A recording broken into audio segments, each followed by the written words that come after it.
Sohaila Whittaker, and I'm going to be talking about my TED Talk, which is about how phones kind of control our lives and how we cannot let that happen.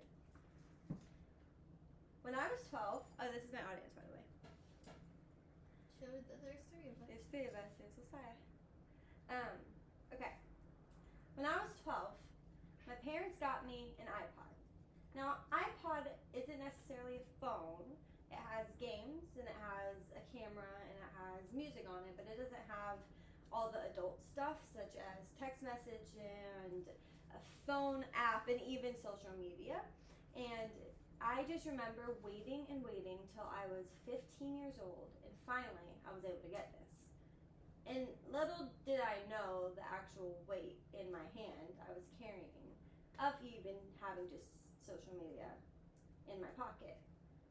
None of us really know the weight that we have in our hands.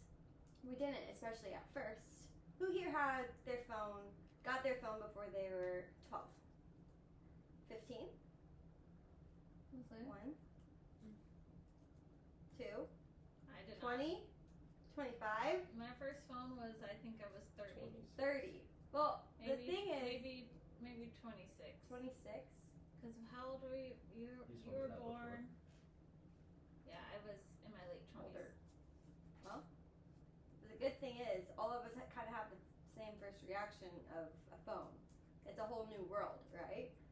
And all of us had that, even at different ages, had that revelation. But I'm here to tell you that your phone is neither good or bad. It's just an object, right? Just like the couch you're sitting on is an object, and this pillow is an object. Your phone is just an object. It's a metal thing, right? And I want to give an illustration of exactly the danger of a good person using a phone versus a bad person using a phone. For instance, a shoe. A shoe with good intentions is to protect my feet, right? Yeah. Right? Mm-hmm. This shoe is protecting my feet from getting harmed. I use it with the intention of that. Yeah. But I want everyone to take off their shoe. You have my shoe. Okay, have your shoe. Messiah, do you have a shoe? Now, hit the person next to you with your shoe. No. Okay. Thanks. But this Why being do you have a said, shoe? now your shoe is bad. Your shoe just hurt someone, Yeah. right? Or is it? Oh, sorry. But it's in the same way as a phone. You can use your phone to hurt Good someone, example. and it's still just an object. It's your motivation that determined the outcome. For example, I went through and found 3 intentions that I feel like all of us somehow fit into when it comes to our intentions through our phones. The first one is good intentions. And good intentions are people who encourage people through social media, or encourage people and lift them up, or even just raising money, for instance. You can raise money for donations, and that's the opportunity we get through our phones. And the intention brings life there. Bad intentions are people that use their social medias to cope with something going on in their lives.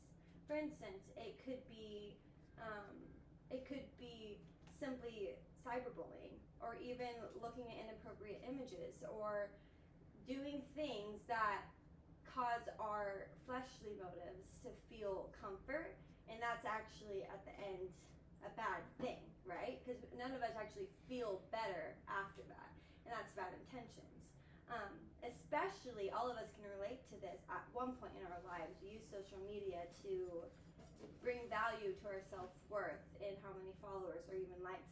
As cliche as that sounds, it's true. And that's when your intentions are a little bit cloudy. Now, I want to talk about how our minds were not really created to consume the amount of content that we are consuming right now. I read an article by the New York Times that really explained the difference in what someone now consumes versus someone 500 years ago consumes in content. Let me read it for you. In 2009, researchers found that an average American consumed 34 gigabytes of data per day. And that was in the early days of smartphones, streamings, and social medias. Estimating today puts that number at over 60 gigabytes per day. That is over 16 movies worth of data per day. This is more information than an educated person would have consumed in their lifetime 500 years ago. Lifetime. Wow. Think about that. Now, I want everyone Sam, no, let the dogs in. to go on their phone if you have it. Well, I do. Oh, I don't have mine. Go to your settings Okay. and No, don't do this. go to screen time, okay? Okay.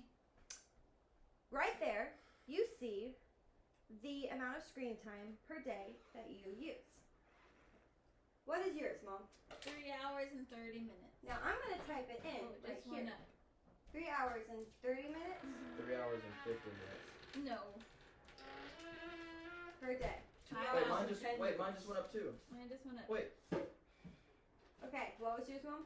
3 hours and 34 minutes. That means in your entire life, No. you are going to spend 9 whole years on your phone, day and night. Think about that. Noah, what are you? 5.5. 14 years. How is that all of my photos 14 years. of my life? Yes, is on your phone. Messiah, 2 hours and 10 minutes. 2 hours and 10 minutes. Thanks to his mom. 5 years and 8 months. Wow. So if you think about that, that's life. That's awful. There's people that don't even live up to that age. I know. And that being said, our minds And then if you really have so much Right. more information than anyone else, any one of our ancestors. And it's a gift, but it's also a curse. The gift, in the sense of the information that we get, we can do good in being able to either make new friends and connections to people all the way across the world, right? That That we is wouldn't good. have in the first place. Mhm. Or we can know and donate or help in nonprofits across the world in something that's going on over there. But also, the curse is what it's actually doing to our minds. Our minds can't really process the way we think they can process. We're not created to know the sadness and wickedness happening all the way across the world. We just aren't. And so our mental capacity is to go about our day-to-day life, knowing the awful things going on in our world. And honestly, it shifts our entire mental state. And not to mention, our lives are being affected by this cell phone, right? Our phones are one of the most distracting things in our lives.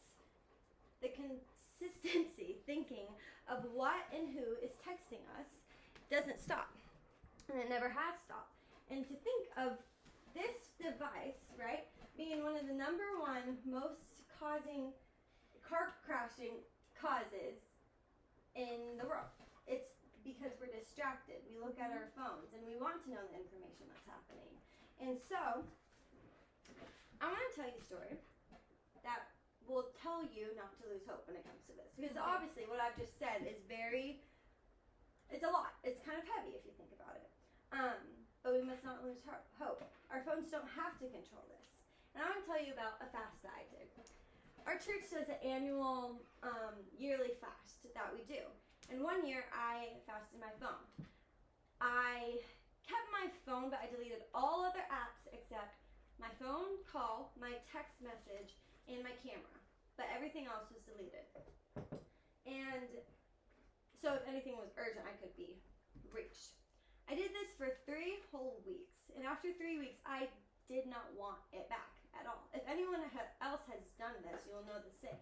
There's this lightness that comes right after you don't have your phone because you're in the real life. You're more focused. I had more joy personally, and I was more intentional in my community. And not only that, but my relationship with the Lord was through the roof.